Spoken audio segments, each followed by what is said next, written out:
Parte 2, capítulo 3. Bagos e ventres. Desindianização. Não contando com séries estatísticas confiáveis para o passado, se não as temos nem no presente, faremos uso aqui, vastamente, do que eu chamo demografia hipotética. Vale dizer, séries históricas compostas com base nos poucos dados concretos e completadas com o que parece verossímil. É de todo provável que alcançasse, ou pouco excedesse, a 5 milhões o total da população indígena brasileira quando da invasão. Seria, em todo o caso, muito maior do que supõem as avaliações correntes, conforme demonstram estudos de demografia histórica. Borá, 1962-1964.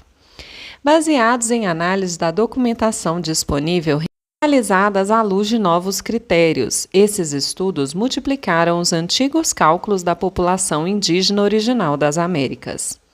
Havia, tanto do lado português como do espanhol, uma tendência evidente dos estudiosos para minimizar a população indígena original. Seja por crer que houvesse exagero nas fontes primárias dos cronistas, que efetivamente viram os índios com seus próprios olhos, o que era um absurdo. Seja pela tendência prevalecente por muito tempo e ainda hoje perceptível, de dignificar o papel dos conquistadores e colonizadores, ocultando o peso do seu impacto genocida sobre as populações americanas. O que é mais absurdo ainda, não existem ainda estudos elaborados à luz dessa nova perspectiva para reavaliar a população indígena original do território brasileiro, paraguaio e do Rio do Prata. Mas ela seria certamente superior aos cálculos indiretos aparentemente mais fundamentados, como o de Julian Stewart, que a estimou em 1 milhão e pouco. Lugon, que elevou este número a 13 milhões, e Heming, que o reduziu a 2,4 milhões. O número de referência que utilizamos para toda a área, 5 milhões, deverá, por conseguinte, ser visto com reserva até que contemos com estudos diretos sobre o tema, com base na documentação disponível, de acordo com a nova metodologia da demografia histórica. Trata-se, sem dúvida, de um número elevado, mesmo em comparação com a população portuguesa de 1.500, que pouco excedia a 1 milhão de habitantes. Entretanto, nossa avaliação da população indígena original do Brasil não deve ser exagerada, porque ela é coerente com as fontes primárias e, na hora de fixá-la, levamos em conta as taxas de depopulação tribal que se segue ao primeiro século de contato. Com efeito, os numerosos casos concretos que conhecemos diretamente de depopulação resultante dos primeiros contatos confirmam as taxas dos estudos demográficos referidos, que é da ordem de 25 por 1. Esse cálculo se baseia fundamentalmente no desmoronamento da população mexicana logo após a conquista, que cai de 25,3 milhões para 1 milhão entre 1519 e 1605. Isso significa que os 100 mil indígenas brasileiros que alcançaram a primeira metade do presente século seriam, originalmente, ao menos 2,5 milhões.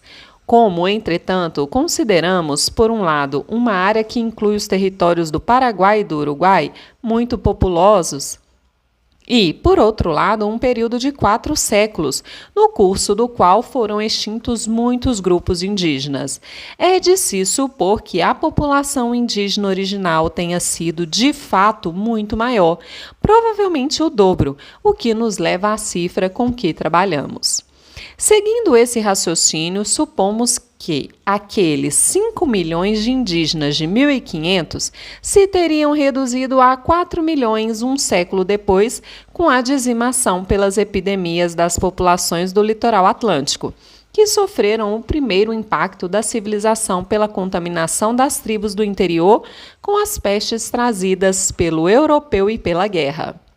No segundo século, de 1600 a 1700, prossegue a depopulação provocada pelas epidemias e pelo desgaste no trabalho escravo, bem como o extermínio na guerra, reduzindo-se a população indígena de 4 para 2 milhões. Assim foi, então, o desgaste das tribos isoladas até que viviam nas áreas de colonização recente e, sobretudo, na região sul, onde os mamelucos paulistas liquidaram as enormes concentrações de índios guarani das missões jesuíticas. É provável que naquele século se tenham escravizado mais de 300 mil índios, levados para São Paulo e vendidos na Bahia e em Pernambuco. Essa captura de escravos se fazia também por intermédio de muitíssimos índios cativos aliciados nas bandeiras. A proporção de índios para brancos nas bandeiras foi de 700 para 200 na de Cristóvão de Barros e de 900 para 150 na de Antônio Dias Adorno, em 1574. E de 1000 para 200 na bandeira de Raposo Tavares, as reduções jesuíticas em Itatins. O próprio Nassau mandou contra Palmares, em 1645, uma expedição com 700 índios e 100 mamelucos para 300 soldados holandeses, que, aliás, fracassou. Os Palmares foram destruídos meio século depois por homens de Jorge Velho, que seguiu do Piauí para combater primeiro os índios Janduí e depois Palmares, com uma tropa de 1.300 índios para 150 brancos. Foi também de índios o grosso das forças com que os portugueses lutaram contra os franceses na Guanabara e, mais tarde, no Maranhão, assim como contra os holandeses na Paraíba.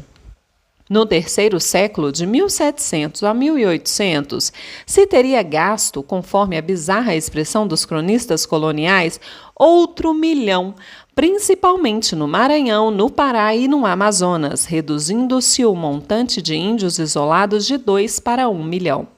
Esse último 1 milhão vem minguando desde então com a ocupação de vastas áreas florestais paulatinamente exploradas em Minas Gerais, São Paulo, Paraná e Santa Catarina, e com a abertura de amplas frentes de expansão no Brasil Central e na Amazônia. Em cada século e em cada região, tribos indígenas virgens de contato e indenes de contágio foram experimentando sucessivamente os impactos das principais compunções e pestes da civilização e sofreram perdas em seu montante demográfico de que jamais se recuperaram. O efeito dizimador das enfermidades desconhecidas, somado ao engajamento compulsório da força de trabalho e ao da deculturação, conduziram a maior parte dos grupos indígenas à completa extinção. Em muitos casos, porém, sobrevive um remanescente que, via de regra, corresponde àquela proporção de 1 por 25 da população original. A partir desse mínimo é que voltou a crescer lentissimamente. Conforme se vê, a população original do Brasil foi drasticamente reduzida por um genocídio de projeções espantosas, que se deu através da guerra de extermínio, do desgaste do trabalho escravo e da virulência das novas enfermidades que os acharam. A ele se seguiu um etnocídio igualmente dizimador que atuou através da esmoralização pela catequese, da pressão dos fazendeiros que iam se apropriando de suas terras, do fracasso de suas próprias tentativas de encontrar um lugar e um papel no mundo dos brancos. Ao genocídio e ao etnocídio se somam guerras de extermínio, autorizadas pela coroa contra índios considerados hostis, como os do Vale do Rio Doce e do Itajaí. Desalojaram e destruíram grande número deles. Apesar de tudo, espantosamente, sobreviveram algumas tribos indígenas ilhadas na massa crescente da população rural brasileira. Esses são os indígenas que se integram à sociedade nacional como parcela remanescente da população original. Já assinalamos que essa integração não corresponde a uma assimilação que os converta em membros indiferenciados da etnia brasileira. Significa tão somente a fixação de um modus vivendi precaríssimo através do qual transitam da condição de índios específicos com sua raça e cultura peculiares, a de índios genéricos. Esses, ainda que crescentemente mestiçados e aculturados, permanecem sempre indígenas, na qualidade de alternos dos brasileiros, porque se veem e se sofrem como índios e assim também são vistos e tratados pela gente com que estão em contato. Existe uma copiosíssima documentação que vem do primeiro século sobre esses índios genéricos concentrados em suas aldeias, alguns autônomas, outras administradas por missões religiosas ou por serviços oficiais de proteção. Neles sobrevivem por décadas ou por séculos, sempre inassimilados ou remanescentes da hecatombe que sofreram com o impacto da civilização. Sempre irredutivelmente indígenas frente aos brasileiros. Não encontra nenhuma base nos fatos, conforme se vê a ideia de que os índios, através de processos de aculturação, amadureceram para a civilização. A história clássica tão querida dos historiadores, segundo a qual os índios foram amadurecendo para a civilização de forma que cada aldeia foi se convertendo em vila, é absolutamente inautêntica. O estudo que realizamos para o Unesco, esperançosos de apresentar o Brasil como um país por excelência assimilacionista, demonstrou precisamente o contrário. O índio é irredutível em sua identificação étnica, tal como ocorre com o cigano ou com o judeu. Mas perseguição só os afunda mais convictamente dentro de si mesmos. Tal não conseguem os serviços oficiais de proteção, geralmente entregues a missionários, e também não conseguem esses últimos, povos A, como os Bororô, por exemplo, com mais de século e meio de vida catequética, que permanecem em Bororô, pouco alterados pela ação missionária, ou os Guarani, com mais de 4 séculos de contato e dominação. Algum êxito alcançam missões muito atrasadas, como os salesianos do Rio Negro, que, empenhados em ocidentalizar e catequizar os índios daquela área, juntaram as crianças de tribos diferentes nas mesmas escolas, preenchendo assim a condição essencial para desindianizar os índios, que é a ruptura das relações da velha transmissão de pais e filhos. O que alcançaram não foram italianinhos, mas moças e rapazes marginalizados, que não sabiam ser índios nem civilizados, e lá vivem em vil tristeza. A incorporação de indígenas à população brasileira só se faz no plano biológico e mediante o processo, tantas vezes referido, de gestação dos mamelucos, filhos do dominador com mulheres desgarradas de sua tribo, que se identificavam com o pai e se somavam ao grupo paterno. Por essa via, através dos séculos, a mulher indígena veio plasmando o povo brasileiro em seu papel de principal geratriz étnica. Nenhuma sociedade com carência, principalmente de mulheres, os índios e negros aliciados como escravos, raramente conseguem uma companheira. Saint Hilary, falando da região do Rio Grande do Sul, observa que os índios escravizados se utilizam para o povoamento do solo, visto como longe de suas terras não encontram mulheres com quem pudessem casar. Na primeira década deste século, a situação indígena brasileira era altamente conflitiva. Missionários se apropriavam das terras dos índios que catequizavam e as estavam loteando, com grande revolta dos índios. Vastas áreas entregues à colonização estrangeira, principalmente alemã, viviam convulsionadas por bugreiros pagos pelos colonos para limpar suas terras do incômodo invasor. O próprio diretor do Museu Paulista e eminente cientista pediu ao governo que optasse entre a selvageria e a civilização, se seu propósito para civilizar o país cumpria abrir guerras de extermínio com tropas oficiais para resolver o problema. Nessa situação é que se levanta o principal dos humanistas brasileiros, Cândido Rondon. tendo muito mais experiência de trato com os índios porque havia estendido milhares de quilômetros de linhas telegráficas em território indígena, sem entrar em conflito com eles. Rondon exigia do país respeito à sua população original. Seu apelo foi atendido não só pelo governo, mas por dezenas de oficiais das Forças Armadas e profissionais de toda sorte, que decidiram dedicar suas vidas à salvação dos povos indígenas. Fundado nos princípios do positivismo de Augusto Comte, mas superando-os largamente, Rondon e seus companheiros estabeleceram um corpo de diretrizes que, por décadas, orientaram uma política indigenista oficial. Eles afirmavam que o objetivo não podia ser exterminar ou transformar o indígena, mas fazer dele um índio melhor, dando-lhe acesso a ferramentas e a orientação adequada. O que cumpria fazer em essência era assegurar aquele mínimo indispensável a cada povo indígena, que é o direito de ser índio, mediante a garantia de um território onde possam viver sossegados, a salvo de ataques e reconstituir sua vida e seus costumes. A necessidade de abrir novas frentes de colonização tinha que ser precedida de um cuidadoso trabalho junto aos índios.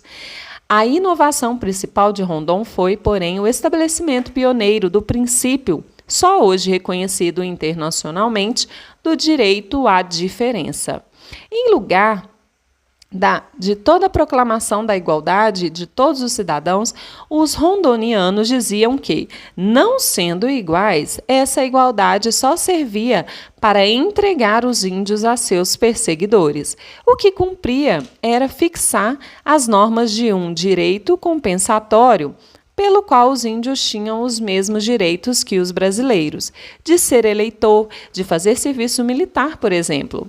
Mas esses direitos não lhes podiam ser cobrados como deveres. Kurt Nimoendajo, um dos maiores etnólogos e conhecedores dos índios do Brasil, traça o perfil do índio civilizado.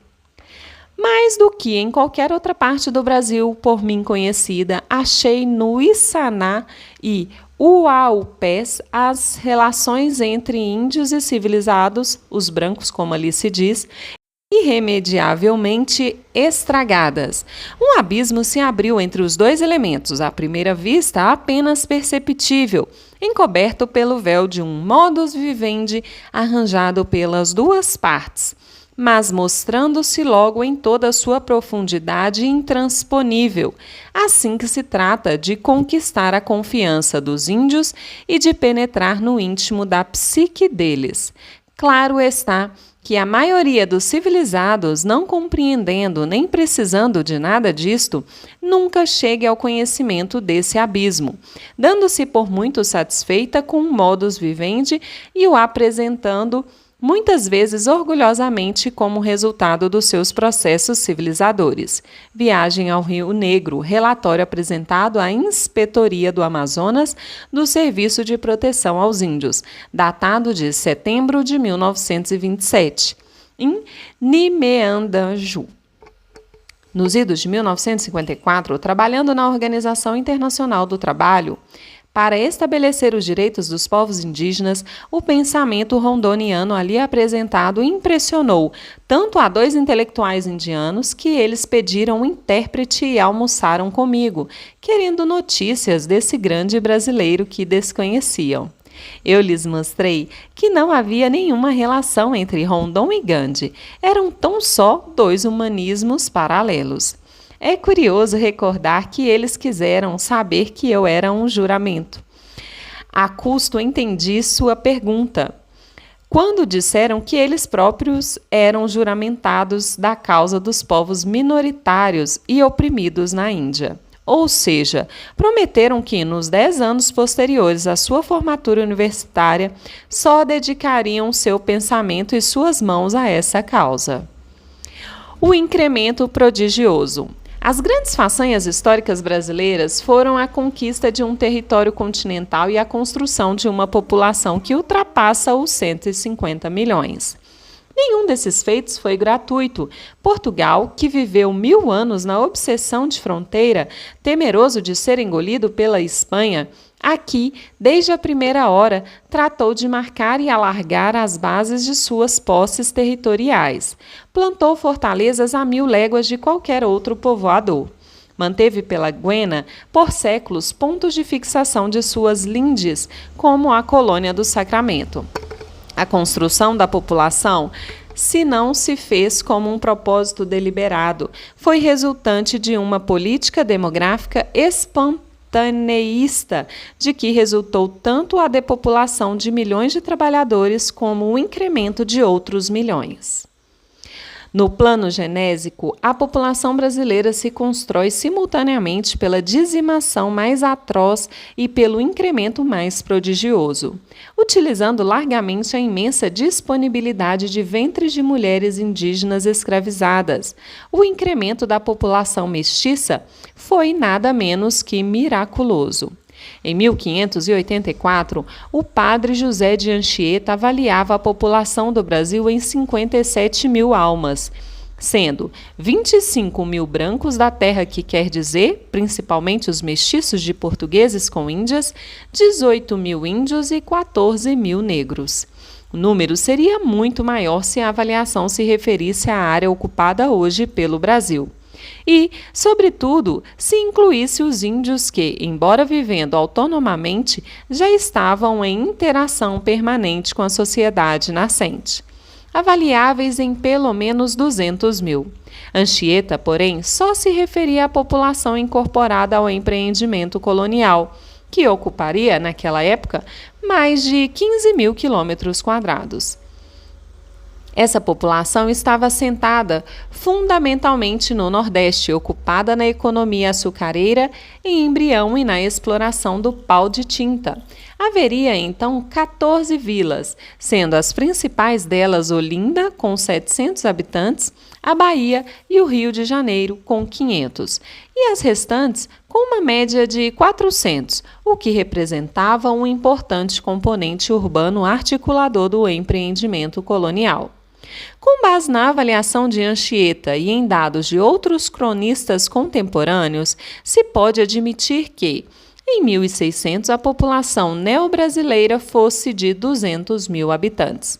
Capistrano de Abreu, 1929. Isto é, a população diretamente incorporada ao empreendimento colonial, somada aos grupos indígenas que estavam em interação direta e pacífica com os colonizadores e que representariam 120 mil.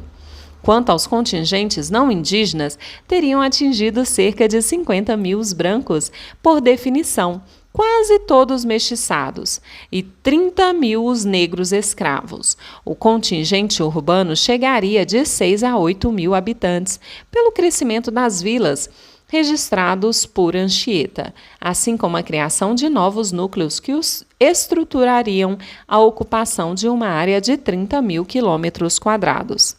Celso Furtado, 1959, calcula que funcionariam então 120 engenhos de açúcar e que o rebanho bovino atingira já 680 mil cabeças.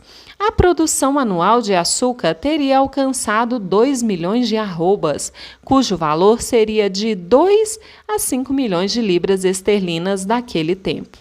Como ele assinala, uma renda tão extraordinariamente alta fazia do empreendimento colonial português a empresa mais próspera da época.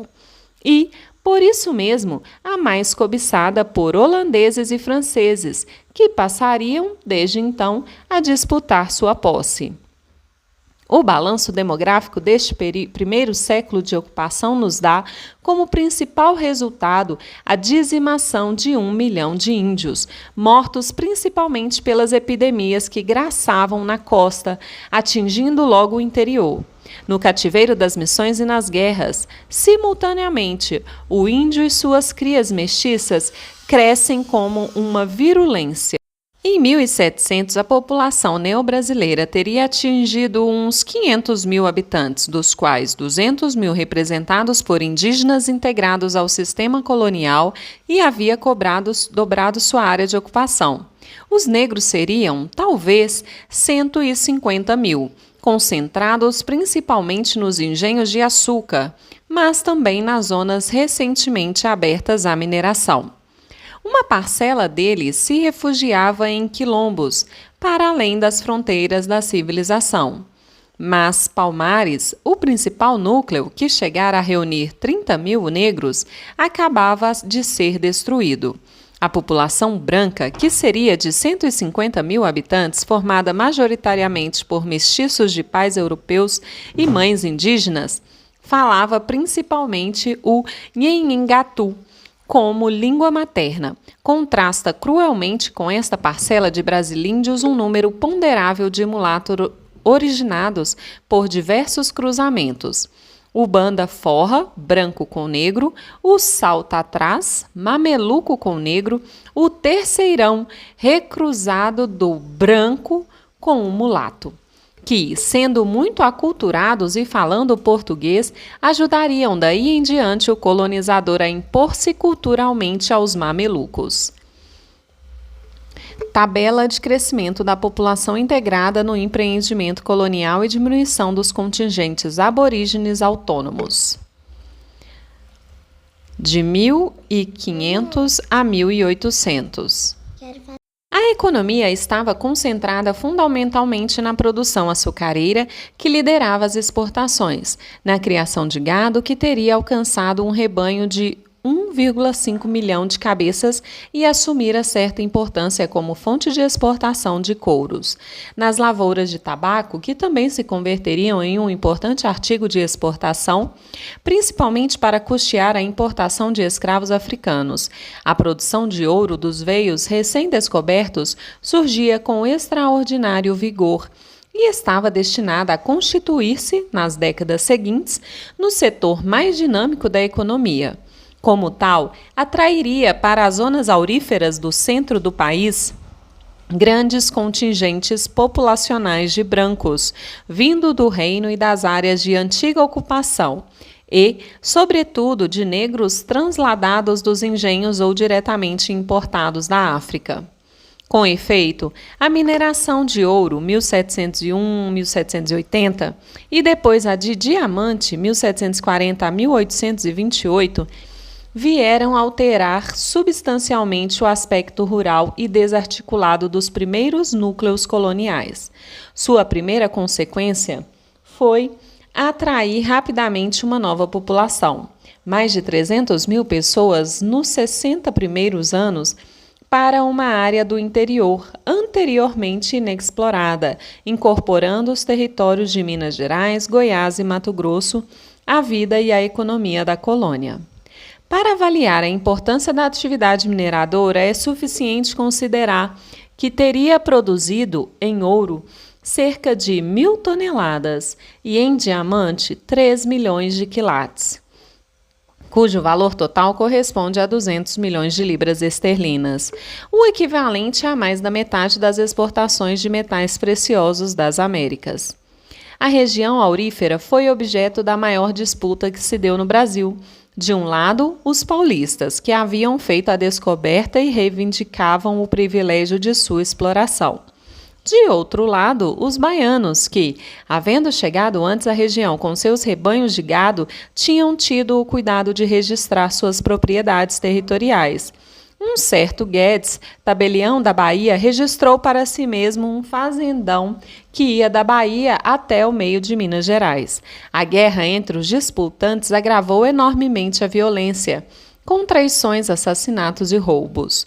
Um pai mandou enforcar seu filho, um filho largou seu pai dentro de um esquife maciço no Rio das Velhas, rezando para que ele chegasse ao mar e a Portugal. Mas seu impacto foi muito maior. O Rio de Janeiro nasce e cresce como o ponto das minas. O Rio Grande do Sul e até a Argentina, provedores de mulas, se atam a Minas, bem como o patronato e boa parte da escravaria do Nordeste. Tudo isso fez de Minas um nó que atou o Brasil e fez dele uma coisa só.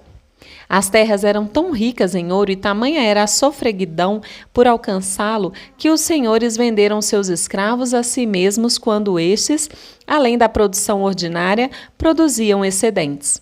Assim é que surgiram alguns bizarros nababos negros. Espantosa também foi a fome de gente que comprava uma galinha por seu peso em ouro.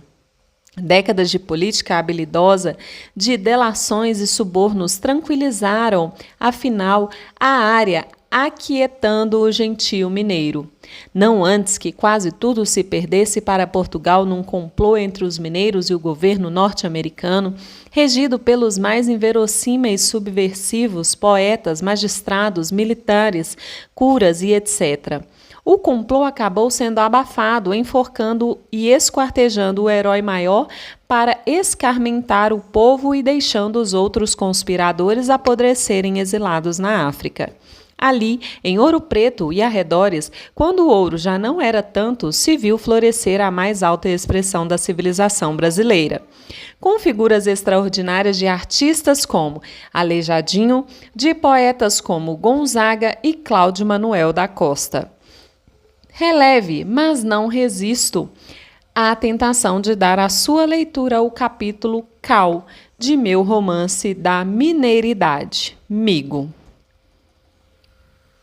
Vendo estas minas tão mofinas, quem diria, desatinado, que escarmentado, somos o povo destinado? Somos o Tioio, povo dos heróis assinalados. Eles aí estão, há séculos, a nos cobrar amor à liberdade. Filipe grita, Joaquim José responde. Libertas, quae será também. Liberdade aqui e agora, já. A Filipe, esquartejado, como é que o acabaram? Os cavalos mais fortes dos Brasis lá estavam, mordendo os freios, escumando, escoiceando na praça empedrada. Eram 4. Um cavalo foi atrelado no seu braço esquerdo, outro cavalo na perna direita, o terceiro cavalo no braço direito, o último cavalo na perna esquerda. Cada cavalo montado por um tropeiro encouraçado. Açoitados, esporeados, os 4 cavalos dispararam, cada qual para seu lado. Mas lá ficaram parados, tirando faíscas com as ferraduras no pedral, atados que estavam na carne rija de Filipe. Chicoteados, esporeados de sangrar, afinal, com Filipe estraçalhado, partiu libertado o cavalo do braço direito, levando com o braço um pedaço do peito. Rápidos, instantâneos, os outros 3 cavalos dispararam, despedaçando Filipe, cada qual com o seu pedaço. O que fizeram quando os cavalos suados lá longe pararam, cumprida a ordem hedionda? Lá se foram, arrastando seus quartos pelas estradas para o monturo de um antigo carçalhau. Lá no buraco preto, já pelo meio de cal, jogaram o que restava das carnes e ossos do herói, e mais cal lançaram por cima. Filipe ferveu nas carnes parcas sua morte derradeira. Para todo sempre, mataram Filipe. Mataram tão matado que para todo sempre será ele lembrado. Meio século correu com o povo agachado até chegar a hora e a vez de outro assinalado. O destino caiu, coroou desta vez a cabeça de Joaquim José, condenado pela rainha louca a morrer morte natural na forca. Ser esquartejado e exposto para escarmento do povo. Despedaçado, lá ficaram suas partes apodrecendo, até que o tempo as consuma como queria Dona Maria. Os 4 quartos plantados fedendo na estrada real. A cabeça com a cabeleira e a barba bastas, alçada num poste alto, em ouro preto, guardada por famintos urubus, asas de ferro, bicos agudos, tenazes. Estes foram, só eles, seus coveiros. Acabado assim tão acabado, sem ao menos a caridade de cal virgem. Tiradentes não se acabou, nem se acaba. Prossegue em nós, latejando, pelos séculos continuará clamando na carne dos netos dos nossos netos, cobrando de cada qual sua dignidade, seu amor à liberdade. As barbas, aqui permanecerão. à espera doutra cara e doutra vergonha. Estes são nossos heróis assinalados, símbolos de uma grandeza recôndita que havia. Ainda há, eu quero crer, mais rara que os outros, por garimpar. Maior que eles dois, porém, é a multidão que vou chamar. Veja, venham, eu os convoco, venham todos, venham aqui dizer da dor dos nervos dilacerados, do cansaço dos músculos esgotados, venham todos, com suas tristes caras, com suas murchas ilusões, venham vestidos ou nus, tal como foram enterrados, se foram. Venham morrer aqui de novo suas miúdas mortes inglórias. Venha primeiro você, mineiro anônimo, que furtou o crânio de Tiradentes, rezou por sua alma e o sepultou. Mas venham todos. Você os vê? Foram milhões de almas vestidas de corpos mortais doídos os que aqui nessas minas se gastaram. Olhe de novo para eles, olhe bem. Veja só, no princípio eram principalmente índios nativos e uns poucos brancarrões, importados. Depois, principalmente negros vindos de longe, africanos. Mas logo, veja só, eram já multidões de mestiços, crioulos, daqui mesmo. Esses milhões de gentes tantas são as mulas dessa Guena de lavar cascalhais. Vê você como eles todos nos olham? Olhos baixos, temerosos, perguntando calados. Quem somos nós? Existimos? Para quê? Por quê? Para nada? Somos o povo dos heróis assinalados, mas somos mesmo o povo dessas multidões medonhas de gentes, enganadas e gastadas. O povo escarmentado na carne e na alma. Somos o povo que viu o que vê, o povo que vigia e espera. Minas estelar, páramo, mãe de ferro, mãe do ouro e do azougue. Mãe mineral, fulgor sulfúrico, mina sideral, luz aquina de rocha viva enterrada, além mar. Minas antiga, cruel satrápia do fel e da agonia. Sou eu que te peço, põe um final nesta agonia. Relampeia agora, peça a morte, morra e renasça. Rolem pedras saltadas do mar petrificado, arrombem o subterrâneo paredão de granito que aprisiona o povo e o tempo, escravizando, sangrando, esfomeando, assassinando. Minas, árvore alta, minas de sangue, de lágrima, de cólera, Minas, mãe dos homens. Minas do esperma, do milho, da pétala, da pá, da dinamite. Minas carnal, da flor e da semente. Minas, mãe da dor, mãe da vergonha. Minas, minha mãe crepuscular. Havemos de amanhecer, o mundo se tinge com as tintas da antemanhã. Ribeiro, 1988. Nossa glória maior como povo é eles terem existido e se expressado de forma tão alta. Eles são nossa glória. Suas obras, na forma de magnífica arquitetura e escultura, de música erudita da mais alta qualidade, de poemas e livros, são nosso orgulho. Essa explosão de prosperidade teria múltiplas consequências. Entre outras, a de interiorizar o esforço colonizador que, até então, antes das incursões dos bandeirantes, havia se limitado às terras do litoral, contentando-se em arrastar-se ao longo da costa como caranguejos, disse Frei Vicente do Salvador. E, sobretudo, há de começar a articular os núcleos brasileiros dispersos na unificação do território nacional. Até então, o Brasil era um arquipélago de implantes coloniais, ilhados e isolados uns dos outros por distâncias de milhares de quilômetros. Agora se criava uma rede de intercâmbio comercial que teria enorme importância no futuro, porque dava uma base econômica à unidade nacional. Outro efeito do auge aurífero foi reter no interior do país uma massa de recursos que permitiu edificar rapidamente a ampla rede urbana das zonas de mineração, criando cidades prodigiosamente ricas e belas. Nela, os antigos portos florescem, então, uma civilização do ouro que se expressa em templos e palácios suntuosos, cuja edificação e decoração ocuparam uma vasta mão de obra especializada de artesãos e de artistas. Os ricos brasileiros se tornaram mais ricos e mais ostentatórios, saindo da rudeza paulistana e da mediocridade pernambucana e baiana dos 2 primeiros séculos. Com o esgotamento das agidas de ouro, veio a diáspora. Aquela civilizadíssima população de negros, mulatos e mestiços se dispersou pelas sesmarias de Minas, implantando ali modos de viver, de comer, de vestir, de calar, de entristecer-se e até de se suicidar, que são únicos no Brasil. É a mineiridade. Mais significativa ainda foi a influência da segunda invasão portuguesa. De um dia para outro, quase 20.000 portugueses, fugindo das tropas de Napoleão, aportam à Bahia e ao Rio. O sábio rei sabia bem que seu reino prestante estava aqui. Assim é que, vendo Portugal invadido por Napoleão, veio ter aqui, tangendo sua mãe louca. Trouxe consigo o melhor da burocracia portuguesa. Foi um imenso empreendimento naval em que milhares de portugueses desembestaram para o Brasil, disputando lugares à tapa nas naus inglesas convocadas para a operação. Sua influência foi prodigiosa.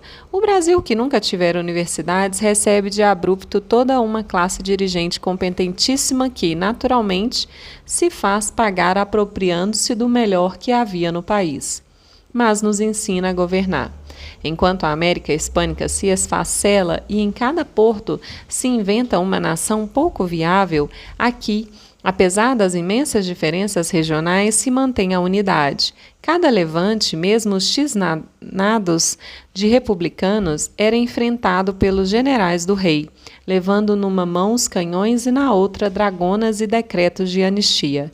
É claro que muitas dessas lutas foram tão ferozes que obrigaram a rei a mandar fuzilar quantidades de curas que eram os intelectuais rebeldes de então.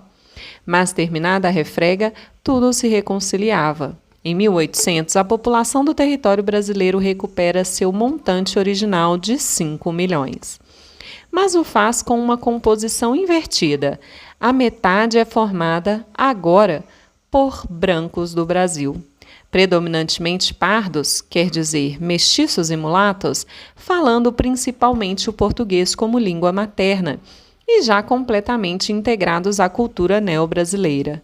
Os negros escravos somam 1,5 milhão, sendo uma terça parte deles constituída por crioulos, quer dizer, negros nascidos no Brasil, e amplamente aculturados, os remanescentes da população indígena original que haviam sido subjugados e estavam integrados à população neo-brasileira como força de trabalho escrava, diretamente subjugada ou incorporada ao sistema através das missões ou das diretorias de índios, somariam 500 mil.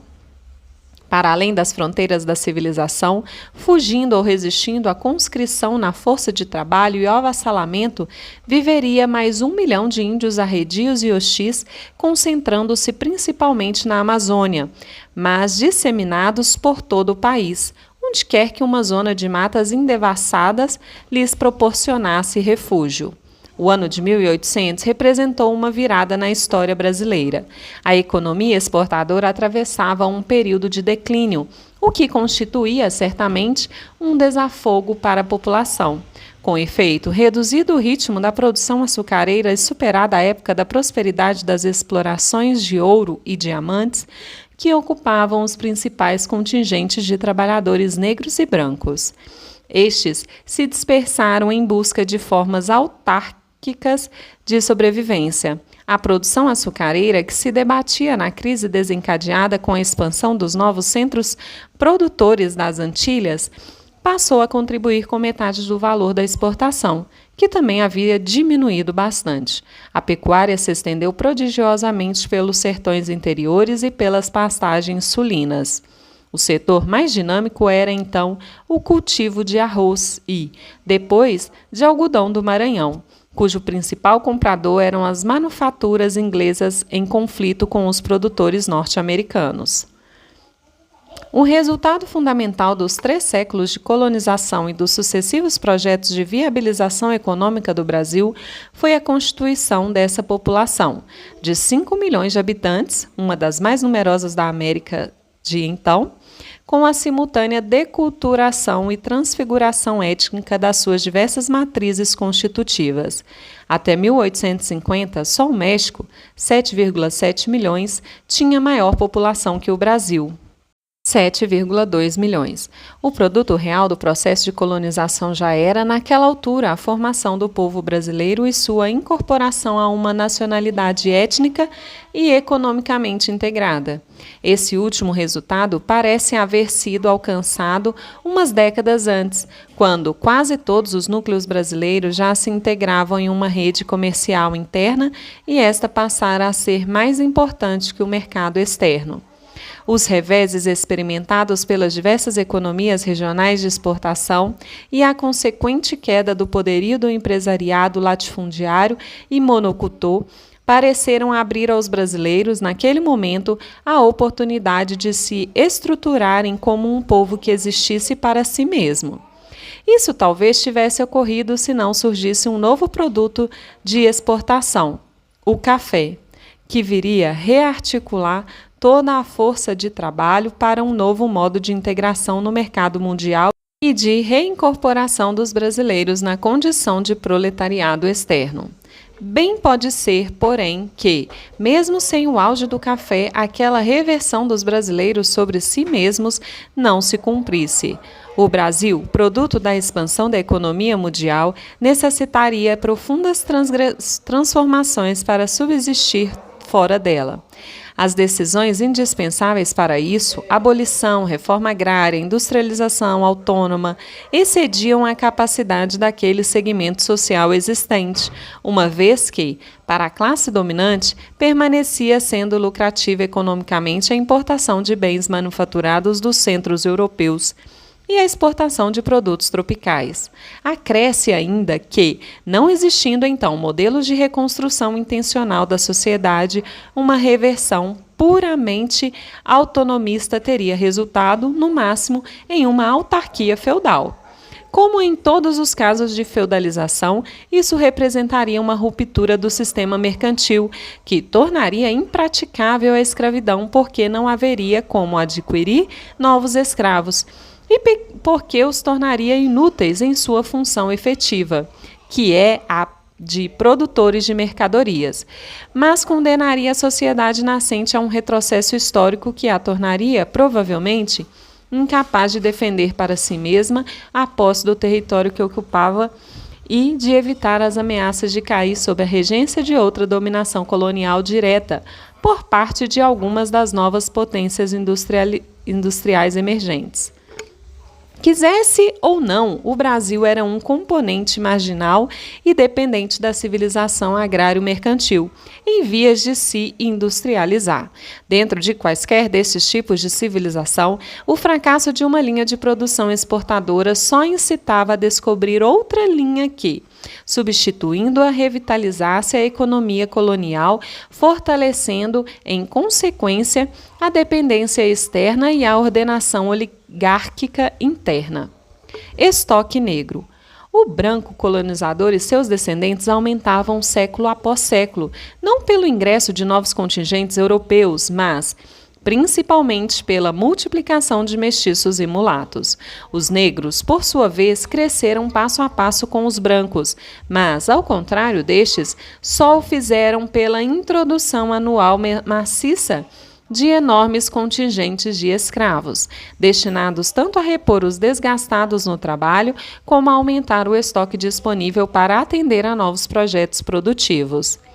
Reconstituiremos a seguir esse processo biótico de consumação dos negros e de multiplicação discreta de mulatos, que teve lugar simultaneamente com sua deculturação e incorporação na sociedade e na cultura brasileiras.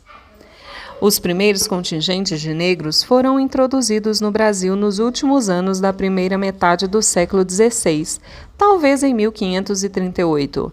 Eram pouco numerosos, porém, como se deduz pelas dificuldades que têm os historiadores em documentar esses primeiros ingressos. Logo a seguir, entretanto, com o desenvolvimento da economia açucareira, passam a chegar em grandes levas. A caçada de negros na África, sua travessia e a venda aqui passam a constituir o grande negócio dos europeus, em que imensos capitais foram investidos e que absorveria, no futuro, pelo menos metade do valor do açúcar e, depois, do ouro. A coroa permitia a cada senhor de engenho importar até 120 peças, mas nunca foi limitado seu direito de comprar negros trazidos aos mercados de escravos. Com base nessa legalidade, os concessionários reais do tráfico negreiro tiveram um dos negócios mais sólidos da colônia, que duraria 3 séculos, permitindo-lhes transladar milhões de africanos ao Brasil e, deste modo, absorver a maior parcela de rendimento das empresas açucareiras, auríferas, de algodão, de tabaco, de cacau e de café, que era o custo da mão de obra escrava. Se calcula em 160 milhões de libras ouro o custo pago pela economia brasileira para a aquisição de escravos africanos nos 300 anos de tráfico. O imenso negócio escravista raramente foi objeto de rezer. Ao contrário, se considerava meritório realizar as caçadas humanas, matando os que resistissem, como modo de livrar o negro do seu atraso e até como um ato pio de aproximá-los do Deus dos brancos. As primeiras estimativas relativas à quantidade de negros introduzidos no Brasil durante os 3 séculos de tráfico variam muito. Vão desde números exageradamente altos, como 13,5 milhões para Calógeras ou 15 milhões para Rocha Pombo, até cálculos muito exíguos, como 4,6 milhões para Taunay e 3,3 milhões para Simonsen. Lamentavelmente, não há estudos demográficos criteriosamente elaborados que permitam substituir avaliações tão desencontradas por um cálculo bem fundado. Em um estudo de P. Curtin, feito com base nos registros oficiais arquivados na Bahia, foram consignados 959.600 escravos introduzidos de 1701 a 1760, 931.800 de 1761 a 1810 e, finalmente, 1.145.400 de 1811 a 1860. Quer dizer, um total de 3.036.800, que somando aos 180 mil prováveis ingressos anteriores, nos daria um total de 3.216.800. A utilização de dados fiscais como base dos cômputos leva a supor que estes se situam muito abaixo da cifra verdadeira. Com efeito, não se leva em conta, na devida proporção, o contrabando e a ocultação de contingentes escravos para evitar o pagamento de impostos, o que faz supor que o número real bem possa se aproximar até do dobro do assinalado. Uma estimativa próxima deste número, devida a M. Buesco, parece mais próxima do número real de escravos introduzidos no Brasil. Partindo do total de escravos geralmente admitido nas fontes primárias para cada século, Buesco aplica a taxa de reposição, que supõe ser necessária para manter o volume de população, sabendo-se que seu crescimento vegetativo era negativo. E agrega taxas adicionais para os períodos em que aumentou a massa escrava. Como resultado de seus cálculos, considerando uma taxa anual decrescente de reposição, que vai de 5% no século XVI a 2% no século XIX, admite um ingresso global de 75 mil negros para o século XVI, 452 mil para o XVII e 3.621 para o XVIII, e 2.204.000 para o século XIX, o que soma um total de 6.352.000 escravos importados de 1540 a 1860. Esses números de demografia hipotética não contam com a quantidade geralmente admitida nas fontes primárias. A composição da população escrava por sexo e por idade é ainda mais difícil de ser avaliada. Só se conta, por isso, com estimativas vagas e com algumas séries dispersas do número de negros locais que se registraram, sobretudo, em Minas Gerais. Para o total e para grandes períodos, temos a de extrapolar, nos contentando com vaguidades. A proporção geralmente admitida de homens por mulheres na importação é de 4 para 1. Alguns autores, analisando plantéis de escravos africanos, aceitam avaliações como 162% ou 138% de homens em áreas como Pernambuco, para meados do século passado. Dados colhidos em Vassouras, no estado do Rio de Janeiro, para o mesmo período, admitem uma população equilibrada de homens e mulheres. Como teriam chegado aqui tantas mulheres que as estatísticas dos portos não registram? Tratavam-se de negrinhas roubadas que alcançavam altos preços, às vezes o de 2 mulatões, se fossem graciosas. Eram luxos que se davam os senhores e capatazes. Produziram quantidades de mulatas que viveram melhores destinos nas casas grandes. Algumas se converteram em mucamas e até se incorporaram às famílias, como amas de leite, tal como Gilberto Freire descreve gostosamente. A negra massa, depois de servir aos senhores, provocando às vezes ciúmes em que as senhoras lhe mandavam arrancar todos os dentes, caíam na vida de trabalho braçal dos engenhos e das minas em igualdade com os homens. Só a esta negra, largada e envelhecida, o negro tinha acesso para produzir crioulos. Foi tentador demais o desejo de montar fazendas de criação de negros para livrar os empresários das importações. O negócio nunca deu certo. Os negrinhos espertíssimos que ali se criavam encontravam modos de ganhar o mundo fazendo-se passar por negros forros, o que tornava o negócio muito oneroso. Acresce que um moleque que não entrasse no duro trabalho do canavial muito novinho, 12 anos presumivelmente, jamais se adaptaria à dureza desse trabalho. Um parente meu guardou a carta de um capataz que calcula bem as vantagens relativas de usar negros cativos ou importados, optando francamente por esses últimos como os mais rentáveis. Despende-se mais com esses inúteis escravos para seu vestuário, uns pelos outros, 2 covados de baeta e 6 varas de pano de algodão que não importa menos de 2.200 cada um. E todos 290, 1.400, perfazendo o sustento e vestuário anual, 3.181.200 réis, além dos curativos das suas doenças, que sempre se gasta mais do que quando gozam saúde. Esta despesa faz anualmente o engenho com a criação dos meninos e com os inválidos e decrépitos por obrigação da caridade para com uns e outros, esperando que os meninos de 15 anos para adiante sejam trabalhadores e supram a falta dos africanos. É sem controvérsia que a metade dos que nascem morrem até a idade de 10 anos.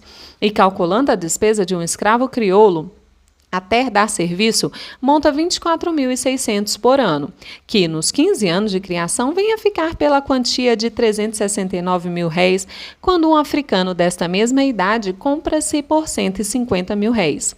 E eis aqui o crioulo em mais carestia, excedendo ao africano em 290 mil réis. Outra observação provada pela experiência é que ao duro trabalho dos engenhos resiste mais o escravo africano do que o crioulo, por ser de constituição menos robusta e de 50 anos para diante não se pode contar em linha de serviços, contando-se, aliás, o africano até 65, uns mais e outros menos, o que não sucede geralmente com os crioulos, mulatos e mestiços. Tópico de cartas do administrador na Bahia aos senhores da Casa da Ponte em Lisboa. Engenho da Mata, janeiro de 1818. Desconto dos escravos incapazes do agreste trabalho do engenho. Em Ribeiro Pires, 1979.